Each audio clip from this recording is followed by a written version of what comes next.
Hello everyone, নিয়ে আসলাম কম খরচে ডিম জর্দার রেসিপিটি খুব অল্প ডিমের সাহায্যে তৈরি করা যায়।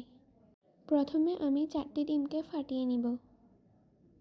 এখন দিয়ে দিব 1 চিমটি পরিমাণ লবণ এবং পরিমাণ মতো চিনি। চিনি দেওয়ার পর অল্প কিছুক্ষণ নেড়ে মিক্স করে নিব। এখন দিয়ে দিব আধা কাপ পরিমাণ তরল দুধ। এরপর আবার ভালোভাবে মিশিয়ে নিব। এখন একটি ফ্রাই প্যানে অল্প পরিমাণ ঘি দিয়ে ডিমের মিশ্রণটি এর মধ্যে দিয়ে দিব। এগুলোকে কিন্তু অনবরত নেড়ে মিক্স করতে হবে, না হলে এগুলো দলা পেকে যাবে এবং খেতেও ভালো লাগবে না। উপর দিয়ে দিলাম হালকা পরিমাণ নারকেল এবং ভালোভাবে নেড়ে মিশিয়ে নিলাম। ভালোভাবে মেশানো হয়ে যাবে আমাদের ডিম জর্দার রেসিপি, যা বাসায় বসে খুব সহজেই বানিয়ে নিতে পারেন এবং যে কেউ খেয়ে ফিদা হয়ে যাবে।